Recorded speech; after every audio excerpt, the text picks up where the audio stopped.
ตลาดนัดบ้านว่าเท่าจ้าเอาบรรยากาศมาฝากตลาดคนหลายอยู่จ้า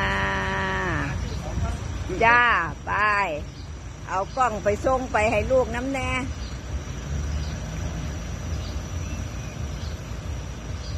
สิกลับบ้านแล้วจ้ามาซื้อบักทั่วฝักเหงาจ้าเดี๋ยวเดี๋ยวดี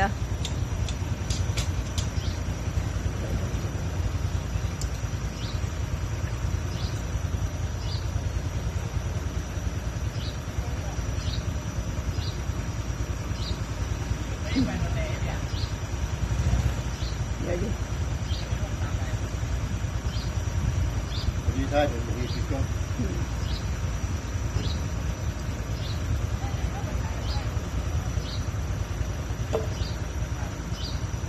ที่มันนั่งหนึ่งเดี๋ยวนี้เ